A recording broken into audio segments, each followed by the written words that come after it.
The New York Jets offensive line, offensive tackle room specifically, what is your confidence level 1 through 10 in this unit as we sit here about 5 weeks away from opening day? For me, it's probably about a 5.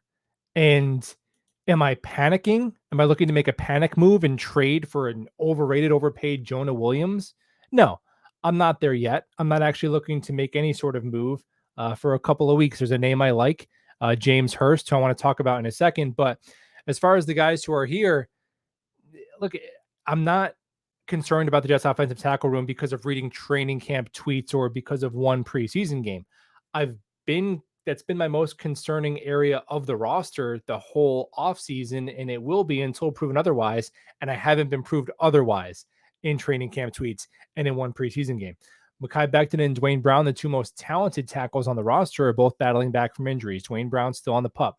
Mekhi Becton looked very good last night in 7 snaps and then had to pull himself from the game. Furthermore, the Jets have not been giving Becton a lot of run at right tackle, and he says that right tackle still increases the injury risk to his knee. So even if Dwayne Brown and Mekhi Becton are both somehow healthy, they only solve one side of the offensive line, and the other with Max Mitchell.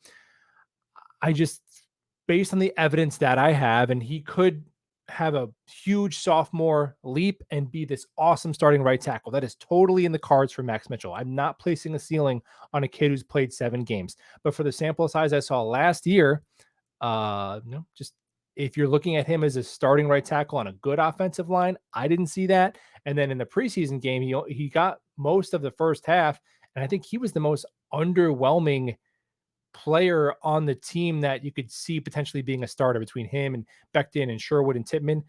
Mitchell was the most disappointing, in my opinion. So I think that Max Mitchell on a good offensive line is a high quality swing tackle, does it for a long time, high paid, beautiful, not crazy for a fourth round pick. It's not here to slander Max Mitchell. And then Billy Turner, who is a solid backup on a fair contract, being asked to play out of position, blocking the blind side against the Jets' first team defensive line. It's not a fair ask to him. And he's a guy who's blocked for MVP Aaron Rodgers multiple seasons, but that was in 2019 and 2020. I liked him then, and I liked him better at guard. 2020, 2022, now it's 2023, 3 straight years where the arrow is clearly pointing down on Billy Turner. So this is the one spot of the roster where I think we could stand to improve. Yes, we shouldn't have as many injuries as last year, almost assuredly. Aaron Rodgers should make the offensive line better, but is that our plan? Aaron Rodgers, you come here and you come fix our offensive line with your decision making as you head towards 40 years old when you were injured last year? Not the best plan. I would like to make a modest investment if we get down to cut down day 2 weeks from now. If none of these factors have changed significantly, I'm making some calls, and I'm looking at James Hurst, New Orleans Saints, 31 years old, on the last year of his contract. An acquiring team would be on the hook for about $4.5 million, which is significant but not prohibitive.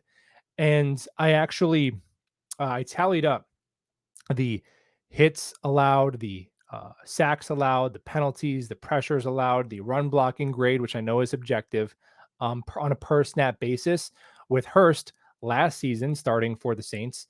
And I compared it with all of the Jets offensive tackles besides AVT. I'm considering him a guard in their last season. So Mekhi Becton, it was his rookie season, and everybody else who was 2022.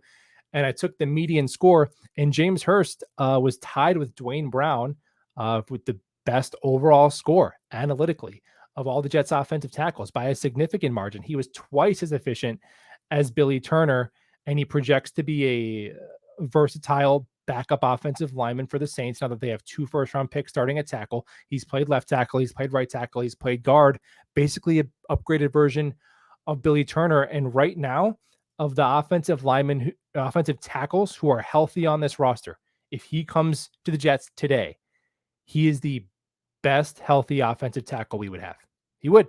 There's a chance he would be a week 1 starter.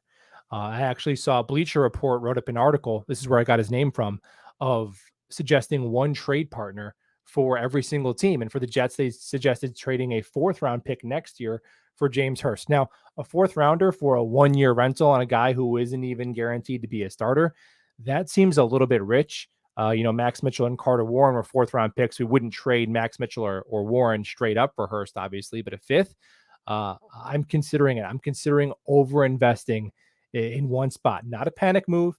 And I'm not going to fork over picks on August, 4th while I'm recording this. But in a couple of weeks, if nothing's different, yeah, I'm picking up the phone if I'm JD. That's just me. Maybe I'm overreacting, but we'll talk ball soon.